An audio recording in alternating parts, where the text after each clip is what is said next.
అల్లూరి సీతారామరాజు జిల్లా రంప ఏజెన్సీలో అంతుచిక్కని వ్యాధితో మంచాన పడ్డారు చాలా మంది గ్రామస్తులు. 2-3 నెలలుగా గిరిజనులు తీవ్రమైన జ్వరం, కాళ్ళు, కీళ్ల నొప్పులతో అల్లాడిపోతున్నారు.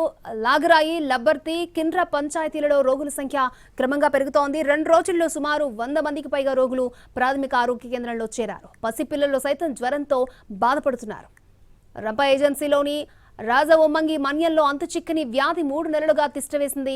అభయారణ్యంలో ఉన్న లాగరాయి, లబ్బర్తి, కిండ్ర గ్రామాల్లో ఏం జరుగుతుందో అర్థం కాక ఆదివాసీ బిడ్డలు హడలిపోతున్నారు.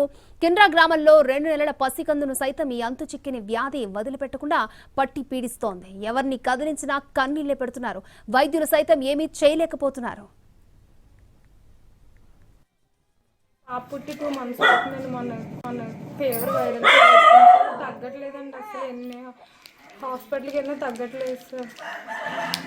ప్రభుత్వ హాస్పిటల్కి వెళ్ళాను సార్, తగ్గలేదు సార్. అలా అని చెప్పి ప్రైవేట్ హాస్పిటల్కి వెళ్ళి డబ్బులు అయిపోతున్నా, ట్రీట్మెంట్ ఎంత చేసినా తగ్గట్లేదు సార్. మాకు ఇవన్నీ పెయిన్స్ అండి. అసలు 2 నెలల నుంచి మందులు మింగుతున్నాం కానీ ఏమీ తగ్గట్లేదండి. ట్యాబ్లెట్ వేసుకుంటే 24 గంటలు పనిచేస్తుంది.